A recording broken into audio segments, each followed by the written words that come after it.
Hello everyone, welcome to my channel CTET and KVS classes. Myself Mousami. तो चलिए आज की क्लास को शुरू करते हैं। हम लोग हिस्ट्री एनसीईआरटी की बुक क्लास 6 को कंप्लीट कर रहे थे। तो आज हम लोग इसके 9th चैप्टर को यानी क्लास 6 का 9th चैप्टर जो है खुशहाल गांव और समृद्ध शहर, इसे पढ़ेंगे। ठीक है, और इसमें हम बस कुछ इम्पॉर्टेंट पॉइंट्स है, बस उन्हीं को पढ़ेंगे। क्योंकि अब हमारे एग्ज़ाम की डेट आ चुकी है। फरवरी से आपकी एग्ज़ाम जो है वो शुरू हो रही है केवीएस की। तो हमारे पास उतना टाइम नहीं है, तो हम हर टॉपिक के कुछ इम्पॉर्टेंट पॉइंट्स है, बस उनको ही हम लोग पढ़ेंगे। ठीक है, उससे ज़्यादा एक्स्ट्रा कुछ नहीं पढ़ेंगे। बस अब ज़्यादा समय रहा नहीं है एग्ज़ाम में, तो हम कुछ ही पॉइंट्स जो हमारे एग्ज़ाम के लिए ज़रूरी है उसे हम देखेंगे। ठीक है, तो चलिए शुरू करते हैं। सबसे पहले आहत सिक्का। आहत सिक्का क्या था? तो प्राचीनतम सिक्कों को आहत सिक्का कहा जाता था, जो करीब 500 साल चले। ये सिक्के चांदी और सोने के सिक्कों पर विभिन्न आकृतियों को आहत कर बनाए जाते थे। ये जो आहत सिक्का होता था, ये क्या था? प्राचीन सिक्का था, जिसे आहत सिक्का कहा जाता था। ये कौन से सिक्के होते थे? ये सिक्के चांदी और सोने के होते थे, और इन्हीं पे चांदी और सोने के ये सिक्के होते थे, गोल्ड कॉइन्स होते थे, और इन पे क्या किया जाता था? विभिन्न आकृतियों को आहत करके, मतलब कोई भी एक मोहर, ठीक है, आकृति वाले मोहर होते थे, उनसे इन सिक्कों पे रख के क्या किया जाता था? आहत कर बनाए जाते थे। यानी उस पे दबाव दे के, उसे किसी भारी सी चीज़ों से उस पे आहत करके, मतलब दबाव डाल के उसे बनाया जाता था। क्लियर है? आहत सिक्के किस पे बनाए जाते थे? ये सिक्के चांदी और सोने के सिक्कों पर विभिन्न आकृतियों को आहत कर बनाए जाते थे। यानी अलग अलग जो आकृति होते थे, तो सोने और चांदी के सिक्कों पर आहत के द्वारा दबाव प्रक्रिया द्वारा बनाए जाते थे। ठीक है, नेक्स्ट है हमारा मथुरा। मथुरा किसका महत्वपूर्ण केंद्र था? तो ये बेहतरीन, मथुरा के नाम से ही समझ में आ जाएगा, कृष्ण भगवान। ठीक है, तो यह बेहतरीन मूर्ति बनाने का केंद्र, धार्मिक केंद्र, मूर्ति बनाने का केंद्र, धार्मिक केंद्र और कृष्ण भक्ति का महत्वपूर्ण केंद्र था। ठीक है, मथुरा क्या था? मूर्ति बनाने का केंद्र था, धार्मिक केंद्र था और कृष्ण भक्ति का महत्वपूर्ण केंद्र था। यहाँ बौद्ध विहार और जैन मंदिर भी है। मथुरा में क्या है? बौद्ध विहार भी है और जैन मंदिर भी है। बौद्ध विहार क्या है? आप लोग को पहले के क्लास में पढ़ाया गया है। बौद्ध विहार क्या है? वो जगह जहाँ बौद्ध भिक्षुओं की रहने के लिए जो जगह बनाई जाती थी, बौद्ध भिक्षुओं के लिए जो रहने के लिए जो जगह बनाई जाती थी, उसे बौद्ध विहार कहा जाता था। उनके रहने वाले जो स्थल होते थे, उसे विहार नाम दिया गया था। क्लियर है? तो मथुरा में बौद्ध विहार और जैन में मंदिर जो है वो भी देखने को मिलते हैं। नेक्स्ट है, लगभग 2000 साल पहले मथुरा कुषाणों की दूसरी राजधानी थी। कुषाणों की दूसरी राजधानी क्या थी? कुषाणों की दूसरी राजधानी क्या थी? तो मथुरा। 1 मिनट, चलिए, 2000 साल पहले मथुरा किसकी दूसरी राजधानी थी? तो कुषाणों की दूसरी राजधानी जो थी वो मथुरा थी। क्लियर है? कुषाणों की दूसरी राजधानी मथुरा थी। उत्तर में बनारसी और दक्षिण में मदुरै किसके प्रसिद्ध केंद्र थे? यानी उत्तर में जो बनारसी था और दक्षिण में जो मदुरै थे, वो किसके प्रसिद्ध केंद्र थे? तो कपड़ों के उत्पादन के प्रसिद्ध केंद्र थे। कौन?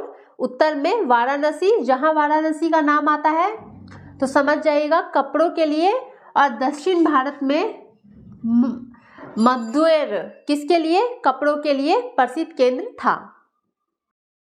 नेक्स्ट देखते हैं, तमिल क्षेत्र के बड़े भूस्वामियों को क्या कहा जाता था। जो तमिल क्षेत्र के बड़े भूस्वामी थे, यानी जिनके पास बहुत बड़े जगहों पे ज़मीन होती थी, बड़ी ज़मीन होती थी, उन्हें बेल्ला कहा जाता था। ठीक है, किसमें? तमिल क्षेत्र में जिनके पास बड़ी भूमि होती थी, बड़े भूस्वामियों को, मतलब बड़ी भूमि के मालिकों को क्या कहा जाता था? बेल्ला कहा जाता था। भूमिहीन मजदूर को और दास को क्या कहा जाता था? अब जो तमिल क्षेत्र में जो भूमिहीन मजदूर थे, यानी जिनके पास भूमि नहीं थी, जिनके पास जमीन नहीं थी खेती के लिए, और दास को, और दास यानी कि जिनकी बड़ी जमीनें होती थी, जो जमीन के राजा होते थे, जो मालिक होते थे, उनके वो दास होते थे, उनके अंडर में वो लोग काम करते थे, उनकी खेती में वो लोग काम करते थे। उनको क्या कहा जाता था? उन्हें केडीसीआर और अधिमई कहा जाता था। ठीक है, तमिल क्षेत्र में जो भूस्वामी होते थे, जिनके पास बहुत बड़ी बड़ी भूमि होती थी, जमीन होती थी, उन्हें बेल्ला कहा जाता था। और जो भूमिहीन मजदूर थे, जिनके पास भूमि नहीं होती थी, कोई जमीन नहीं होती थी, वे दास होते थे, यानी दूसरे के जमीन पे वो काम करते थे, उनकी सेवा करते थे, उन्हें केडीसीआर और अधिमई कहा जाता था। गांव का प्रधान व्यक्ति जो होता था वो क्या कहलाता था? तो ग्राम भोजक। ठीक है, जो गांव का जो प्रधान होता था, जो प्रधान व्यक्ति होता था, उसे ग्राम भोजक कहा जाता था। ग्राम भोजक के पद पर आमतौर पर किसे नियुक्त किया जाता था? तो गांव के सबसे बड़े भूस्वामी के। अब जो ये ग्राम भोजक जो एक पद था, ये क्या था? एक पद था। ठीक है, इसमें किसे नियुक्त किया जाता था? जिनके पास गांव के सबसे बड़े भूस्वामी, यानी जिनके पास सबसे ज्यादा जमीन होती थी, जिसके पास अधिक जमीन होती थी, सबसे बड़ी जमीन होती थी, ठीक है, उसके मालिक को, यानी उसके भूस्वामी को, गांव के सबसे बड़े भूस्वामी को, ठीक है, जिनके पास सबसे ज्यादा जमीन होती थी, उन्हें ग्राम भोजक पद जो है वो नियुक्त किया जाता था। अब ये होता क्या है ग्राम भोजक पद? प्राचीन काल में गांव से टैक्स वसूलने हेतु राजा द्वारा ग्राम भोजक की नियुक्ति की जाती थी। अब प्राचीन काल में क्या होता था? टैक्स वसूलने के लिए राजा के द्वारा ग्राम भोजक की नियुक्ति की जाती थी, जिसका कार्य गांव से टैक्स वसूलना होता था, और ग्राम भोजक गांव का प्रमुख होता था। ठीक है, यानी राजा के द्वारा ये नियुक्त किए जाते थे। क्यों? टैक्स वसूलने के लिए, ताकि पूरे गांव से ये टैक्स वसूल सके। और इसमें कौन इसके पद के लिए किसे चुना जाता था? तो जिसके पास गांव में सबसे ज्यादा भूमि होती थी, सबसे ज्यादा जमीन होती थी, उसे ग्राम भोजक पद के लिए चुना जाता था। तमिल की प्राचीनतम रचनाओं को क्या कहते हैं? अब तमिल की जो प्राचीनतम रचना थी उसे क्या कहते हैं? तो उसे संगम साहित्य कहते हैं। क्लियर है? इसकी रचना करीब 2300 साल पहले की गई थी। इसका संकलन मुद्देर के कवियों के सम्मेलन में किया गया। ठीक है, इसकी रचना जो है 2300 साल पहले की गई थी।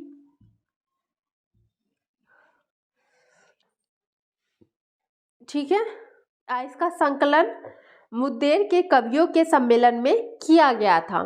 तो तमिल की प्राचीनतम रचना का क्या नाम है? संगम साहित्य। इसे याद रखिएगा। एक तमिल क्षेत्र के भूस्वामी, जिनके पास सबसे ज्यादा भूमि होती थी, बेल्ला कहा जाता था, और भूमिहीन मजदूर को दास, जिनके पास भूमि नहीं होती थी, दास होते थे, उन्हें क्या कहा जाता था? केडीसीआर और अधिमई। और गांव का जो प्रधान व्यक्ति क्या कहलाता था? ग्राम भोजक। इसके लिए नियुक्त कौन करता था? राजा इसकी नियुक्त करता था। और ग्राम भोजक पद के लिए आमतौर किसे नियुक्त किया जाता था? जिसके पास सबसे ज्यादा जमीन होती थी, सबसे ज्यादा भूमि होती थी, ठीक है, उसके भूमि के स्वामी को, यानी उसका जो मालिक होता था। तमिल का प्राचीनतम रचना को क्या कहते हैं? संगम साहित्य। ठीक है, तमिल का जो प्राचीनतम रचना है उसे संगम साहित्य कहते हैं। जातक की कहानियों का संबंध किस धर्म से है? अब जो जातक की कहानी है, इसका संबंध किससे है? इसका बौद्ध धर्म से है, जिसका संकलन बौद्ध भिक्षुओं ने किया था। इसका संकलन किसने किया था? बौद्ध भिक्षुओं ने किया था। ठीक है, तो जातक की कहानी का संबंध अगर पूछा जाए तो ये बौद्ध धर्म से है। क्लियर? सांची का स्तूप कहाँ स्थित है? तो सबसे पहले समझिए सांची क्या है। भारत के सबसे अच्छी तरह से संरक्षित और अध्ययनित बौद्ध स्थलों में से एक है। सांची क्या है? भारत के सबसे अच्छी तरह से संरक्षित भारत में सबसे अच्छी तरह से संरक्षित और अध्ययनित बौद्ध स्थलों में से एक है। ये बौद्ध स्थलों में से एक है सांची का स्तूप। ठीक है, बौद्ध स्थलों में से एक है सांची का स्तूप। ये कहाँ स्थित है सांची का स्तूप? ये मध्य प्रदेश में स्थित है। क्लियर? सांची का जो स्तूप है वो बौद्ध स्थलों में से एक है और ये कहाँ पे स्थित है? ये मध्य प्रदेश में स्थित है। क्लियर है? नेक्स्ट है, बेरीगाजा किसका यूनानी नाम था? बेरीगाजा जो था वो किसका यूनानी नाम था? तो भरूच का यूनानी नाम क्या था? बेरीगाजा। ठीक है, बेरीगाजा में किन वस्तुओं का आयात होता था? तो शराब, तांबा, टीन, शीशा, मूंगा, कपड़े, सोने और चांदी के सिक्के का आयात होता था। कहाँ पे? बेरीगाजा में। और बेरीगाजा में किन चीज़ों का निर्यात होता था? निर्यात मतलब माल को बाहर भेजना, एक्सपोर्ट करना, यानी कच्चे मालों को बाहर भेजना। ठीक है, तो किन चीज़ों का निर्यात होता था बेरीगाजा में? तो हिमालय की जड़ी बूटियों का। ठीक है, यानी जड़ी बूटी जो होती थी हिमालय की, उन्हें बाहर भेजा जाता था। हाथी के दांत, कार्निलियन पत्थर के बारे में आप लोग को बताया गया है। इससे क्या बनते थे? कार्निलियन पत्थर से क्या बनते थे? पहले की क्लास में आप लोग को बताया गया है। इससे मनके बनते थे। ठीक है, जिसे तराश के, काट छाट के एक शेप लिया जाता था और उसमें एक छेद करके धागा को पिरोया जाता था और पिरो के एक माले की तरह या फिर घर के सजावट के लिए बनाई जाती थी। ठीक है, तो वो किससे बनते थे? मनके कार्निलियन पत्थर से बनते थे। सूती कपड़ा, रेशम तथा इत्र, इन चीज़ों का निर्यात होता था। कहाँ से? बेरीगाजा से। ठीक है, आयात क्या चीज़ का होता था? शराब का, तांबा का, टीन का, शीशा का, मूंगा के कपड़े, सोने चांदी के सिक्के के। और निर्यात हिमालय की जो जड़ी बूटी होती थी उनकी, हाथी के दांत, कार्निलियन पत्थर, सूती कपड़े, रेशम तथा इत्र। क्लियर है? नेक्स्ट है हमारा अरिकामेंडू। ठीक है, इसे हम समझते हैं। ये कहाँ है? तो ये पुडुचेरी में है। ठीक है, अरिकामेंडू कहाँ है? पुडुचेरी में है। भूमध्यसागरीय क्षेत्र के एम्फोरा जैसे पात्र कहाँ से मिले हैं? अब भूमध्यसागरीय के एम्फोरा जैसे जो पात्र है ये कहाँ से मिले हैं?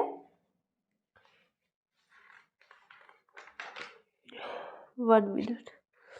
ठीक है, तो भूमध्यसागरीय क्षेत्र के एम्फोरा जैसे जो पात्र होते हैं वो कहाँ से मिले हैं? तो अरिकामेंडू से मिले हैं। ठीक है, अरिकामेंडू से मिले हैं। अरिकामेंडू कहाँ है? पुडुचेरी में है। और भूमध्यसागरीय क्षेत्र के जो एम्फोरा जैसे पात्र थे, ठीक है, एम्फोरा जैसे जो पात्र थे वो कहाँ से मिले हैं? तो वो अरिकामेंडू से मिले हैं। नेक्स्ट है रोमन लेप, शीशों के बर्तन तथा रत्न। ठीक है, रोमन लेप, शीशों के बर्तन और रत्न जो है वो कहाँ से मिले हैं? अरिकामेंडू से मिले हैं। जिसका डिजाइन तो रोम का था। इसका जो डिजाइन था वो कैसा था? वो रोम का डिजाइन था, यानी रोम का जो डिजाइन होता है वैसा ही डिजाइन था।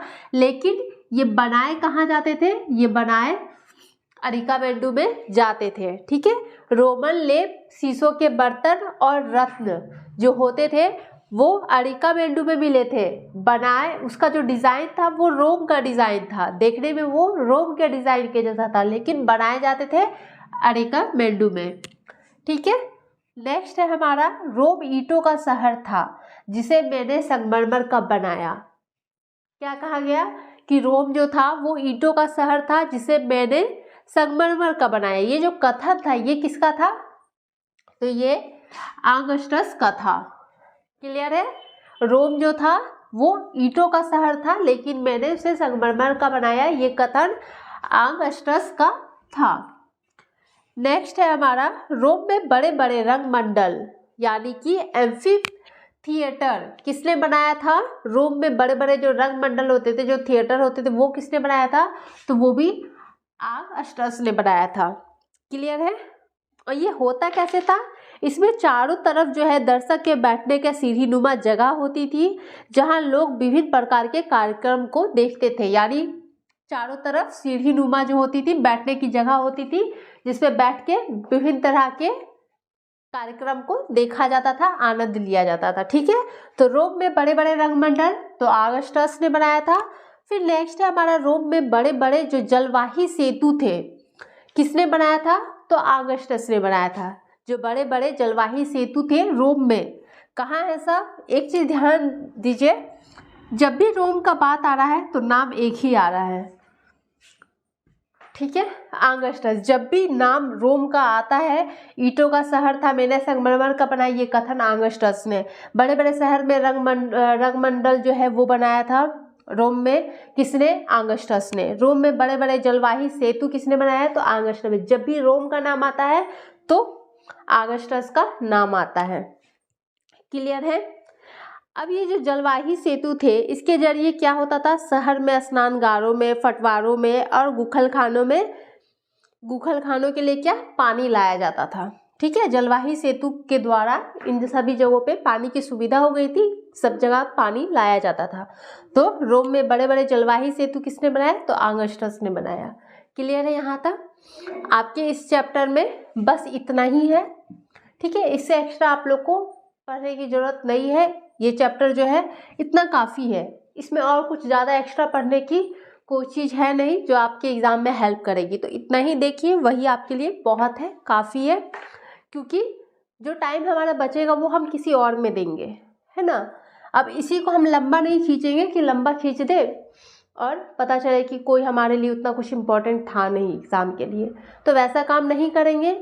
जो ज़रूरी रहेगा उतना ही पढ़ेंगे, वो जितने देर का भी हो, जो भी हो, पॉइंट्स हो, ठीक है, हम उसी को पढ़ेंगे।